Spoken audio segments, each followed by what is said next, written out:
Bonjour tout le monde et bienvenue sur votre chaîne Espace Kiné. Alors aujourd'hui, on va voir la description de la clavicule. La clavicule, qui est un os lent, mince, pair, en forme de S, qui est situé à la partie antéro-supérieure en vue de thorax. En nombre de deux, une droite et l'autre gauche, les deux clavicules forment avec les deux scapulas la ceinture scapulaire. La clavicule est le seul os lent du corps qui se trouve horizontalement, c'est pour ça qu'on parle d'un S couché. Elle s'étend transversalement entre en dehors ou bien latéralement la scapula par l'articulation acromioclaviculaire et en dedans ou bien médialement le sternum par l'articulation sternoclaviculaire. La disposition de la clavicule dans un plan horizontal ainsi que sa forme permet de lui décrire deux épiphyses ou bien deux extrémités et une diaphyse ou bien un corps. Les épiphyses, on a une épiphyse ou bien une extrémité latérale, une extrémité ou bien une épiphyse médiale. La diaphyse a deux faces et deux bords. Une face supérieure, une face inférieure, un bord antérieur et un bord postérieur. Passons maintenant à la description du corps ou bien de la diaphyse de la clavicule.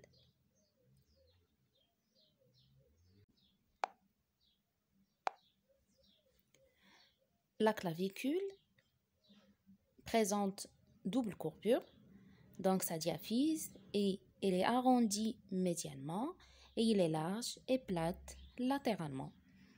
Elle présente deux faces, une face supérieure et l'autre inférieure, et deux bords, un bord antérieur et un autre bord postérieur. La face supérieure de la clavicule est sous-cutanée et elle est saillante et clairement visible chez les sujets amaigris.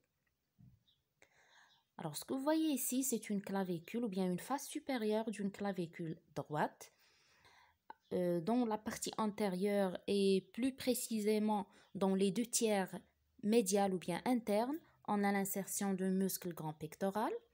Dans un tiers externe ou bien latéral, on a l'insertion de muscle deltoïde. En arrière et dans les deux tiers médial ou bien interne, on a l'insertion de muscle sternocléidomastoïdien. Et dans un tiers latéral ou bien externe, on a l'insertion de muscle trapèze. On a le grand pectoral, l'insertion du deltoïde, le sternocléidomastoïdien et enfin le muscle trapèze. Pour la face inférieure, elle est creusée vers son milieu, comme vous voyez, par une petite gouttière. C'est la gouttière de muscle sous-clavier ou bien le sillon de subclavier. Pour les insertions qui se trouvent au niveau de la face inférieure de la clavicule, toujours au niveau d'une clavicule droite, comme vous voyez, au milieu, on a l'insertion de muscles subclaviés et médialement et latéralement, on a les insertions ligamentaires. Ce sont les ligaments qui stabilisent la clavicule. Médialement, on a l'insertion de ligament costoclaviculaire qui va relier la clavicule avec la première côte et latéralement, on a l'insertion de ligament coracoclaviculaire, à savoir le ligament conoïde et aussi le ligament trapézoïde.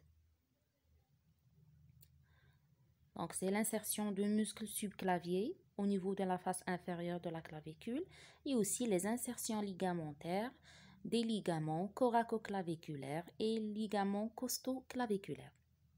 Passons maintenant à la description du bord antérieur. Le bord antérieur, dans sa moitié médiale, comme vous voyez, il est convexe. Il donne insertion au muscle grand pectoral et dans sa moitié latérale, il est concave et donne insertion au muscle deltoïde. contrairement au bord postérieur qui est concave dans sa moitié médiale. Et il donne insertion au muscle sternocléidomastoïdien et il est convexe dans sa moitié latérale et il donne insertion au muscle trapèze. Les extrémités ou bien les épiphyses de la clavicule.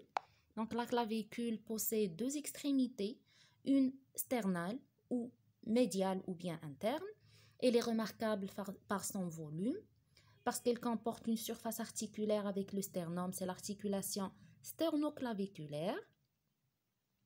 Et l'autre extrémité, il est latéral ou bien externe ou appelé aussi acromial, qui est aplati de haut en bas, qui va entrer en contact avec l'acromion pour donner l'articulation acromio-claviculaire.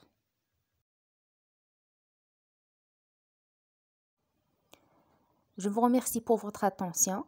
J'attends avec grand plaisir vos commentaires et pourquoi pas de vos suggestions à propos des prochains sujets. Alors à très bientôt sur votre chaîne Espace Kiné.